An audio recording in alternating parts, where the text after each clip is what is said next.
Bonsoir à tous. Le CHR, Centre hospitalier régional de Divo, compte désormais un nouveau centre médico-chirurgical de traitement des personnes atteintes de l'ulcère de Bureli et de la lèpre. La nouvelle unité a été inaugurée ce dimanche même. Ce centre a été construit et équipé par la Fondation Raoul Follereau d'un coût global de 245 millions de francs CFA.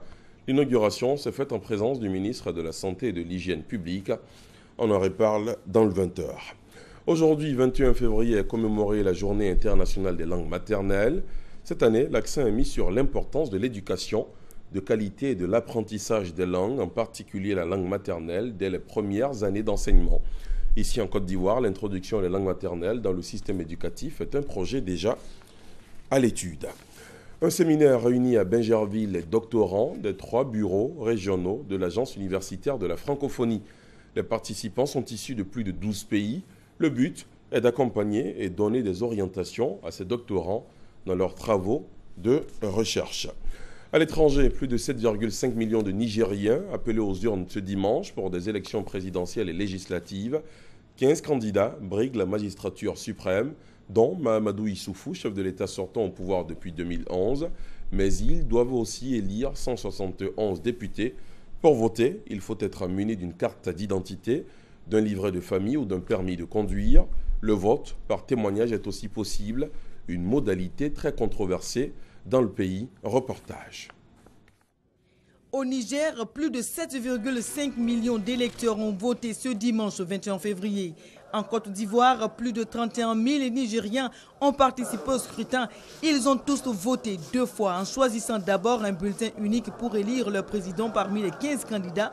Ensuite, un autre bulletin pour voter les 171 députés du Parlement. Dans cet établissement scolaire de Bingerville et Pépé Plateau 2, l'engouement a pris le pas sur le léger retard accusé dans le démarrage des opérations. Depuis ce matin, dans l'ensemble de 31 000 Nigériens qui sont inscrits sont en route, en tout cas ils sont devant les bureaux de vote pour voter normalement et ça se passe en tout cas dans l'ensemble très bien. Ils ont répondu nombreux à l'appel avec un seul vœu, que les élections se déroulent dans un climat apaisé. Si on ne vote pas dans la paix, on peut même avoir guerre. Donc ça, on ne le souhaite pas. On veut que ça soit passé très bien. Donc chacun va choisir son président. Celui qui peut faire le mieux pour le Niger, que Dieu l'accorde cette paix-là. En tout cas, je veux que là-bas aussi, il ne cas passer, il ne cas bien voter, comme ce que nous on fait ici, sans palabre, sans bagaille, en tout cas, on ne cas bien voter au Niger comme en Côte d'Ivoire ici. Nous voulons que les votes se passent dans de façon libre et transparente, inclusif et que le meilleur gagne. Que tous les Nigériens acceptent le résultat des urnes, ce qui sort pour ne pas que nous reconnaissions une crise post-électorale. Parce que les tensions qui nous parvenir nous prouvent qu'il y a certaines mascarades, mais nous prions Dieu pour que le Niger soit gagnant.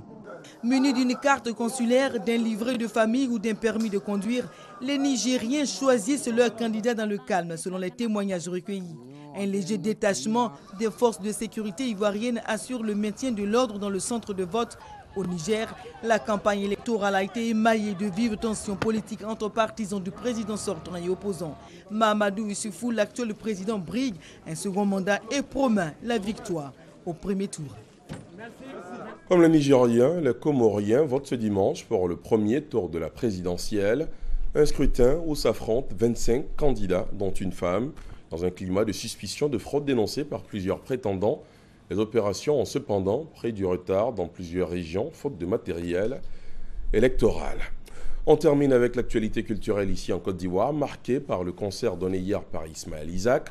L'artiste musicien reggae a revisité son répertoire face à ses mélomanes de Bouaké. C'est dans le centre du pays. C'est son premier concert live depuis son accident survenu le 9 octobre dernier sur l'axe Yamoussoukro à Abidjan.